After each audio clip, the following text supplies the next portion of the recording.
ជំរាបសួរអ្នកទាំងអស់គ្នាខ្ញុំបាទឈ្មោះលាវឯងខ្ញុំមកប្រាប់ពី comment នៅក្នុង YouTube ខ្លះឥ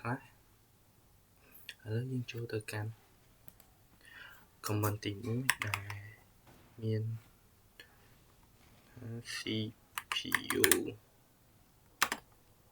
ជា comment ដែលយើងឆែកមើល CPU ហើយនេះគឺជា model របស់ CPU របស់ខ្ញុំហើយ comment ទី2គឺ comment top comment top នេះគឺជា comment ដែលយើងវាប្រៀបដូចជា task manager នៅក្នុង Windows អញ្ចឹងដែលយើងបង្ហាញពីកម្មវិធីដែល software ដែលដំណើរការ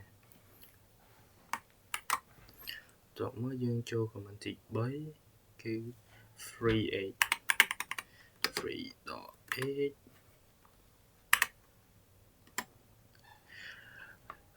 comment ទី3នេះគឺ free.8 គឺជា comment សម្រាប់ឆែកមើល RAM របស់យើងថាមានចំនួនប្រមាណហើយនឹងប្រើប្រាស់អស់ប្រមាណឥ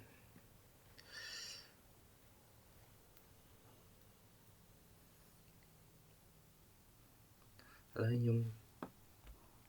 បង្ហាញcomment ទី4ម្ដងទៅគឺ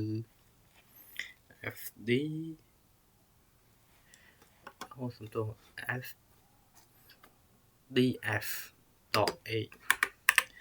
comment នេះគឺសម្រាប់ឆែកមើល storage របស់ម៉ាស៊ីនរបស់យើងថាមានចំនួនប្រមាណហើយ comment ទី5គឺ LSBLK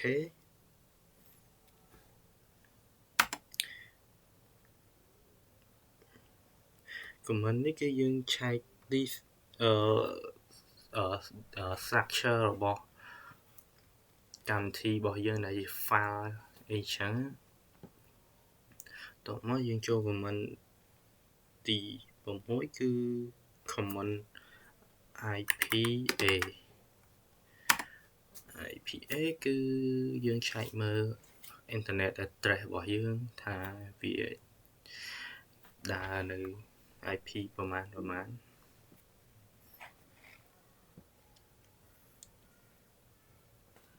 ហើយ comment ទី7គឺ PSAUX comment នេះគឺសម្រាប់ឆែកមើល application ដែលវាកំពុងដំណើរការថាមានអីខ្លះកំពុងដំណើរការលើម៉ាស៊ីនរបស់យើងហើយ comment ទី8គឺ comment kill នេះគឺជា comment សម្រាប់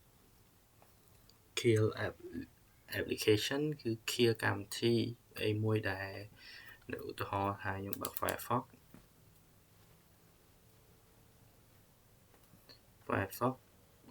ទៅជាក់ស្ដែងនៅលើម៉ាស៊ីនបែបនេះវាករណីដែលយើង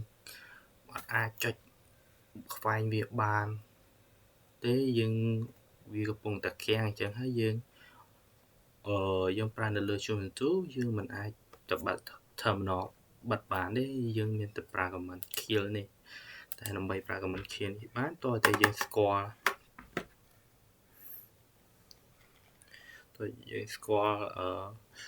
លេខដែលវាដំណើរការដែលមាន comment មួយទៀតគឺ PIOTF Firefox នេះគឺដែលមានលេខ3272នេះដែលជាដំណើរការកូដរបស់ Firefox នៅពេលដែលយើងប្រើ kill 3272នេះវានឹង close ភ្លាមបាទបិទទៅហើយឥឡូវវា close ហើយ comment 2នេះវាប្រើជាមួយគ្នាហើយ comment ទី10គឺ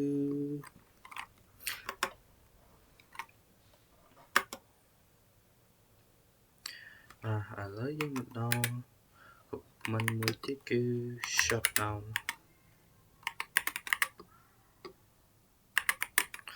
now command shutdown នោះគឺបិទម៉ាស៊ីនភ្លាមហើយមាន command មួយទៀតគឺ shutdown.h មានន័យថា command .h ហ្នឹងគឺមានន័យថាគឺវា shutdown now ដូចគ្នាដោយ power off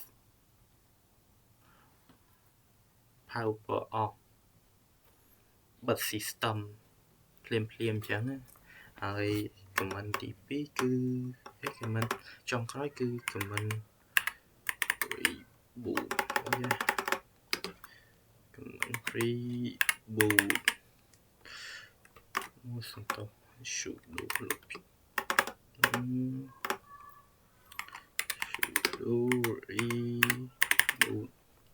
command reboot នេះ sudo reboot នេះគឺជា command restart ការ reset ជំទូរបស់យើង reset ម៉ាស៊ីនដោយប្រើ terminal ឥឡូវខ្ញុំ restart ឲ្យមើលហ្មងទៅហើយពី command ខាងមុនដំបូងគឺវា shutdown ម៉ាស៊ីនដូចគ្នាអញ្ចឹងហើយខ្ញុំអត់ចង់បិទបើកចាំវាម្ដងហើយម្ដងទៀត2 3ដងអញ្ចឹងខ្ញុំបិទតែម្ដងចប់មកឥឡូវយើងទាមទារឲ្យវាយ password យើងវាយ password មួយហើយ enter restart ម៉ាស៊ីន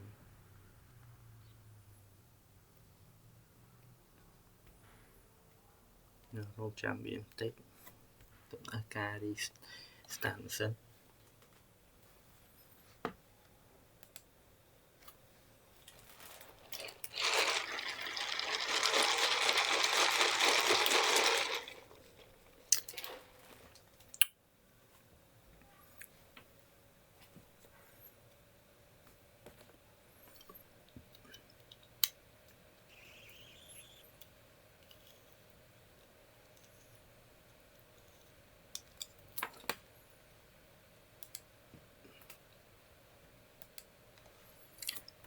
ឥឡូវ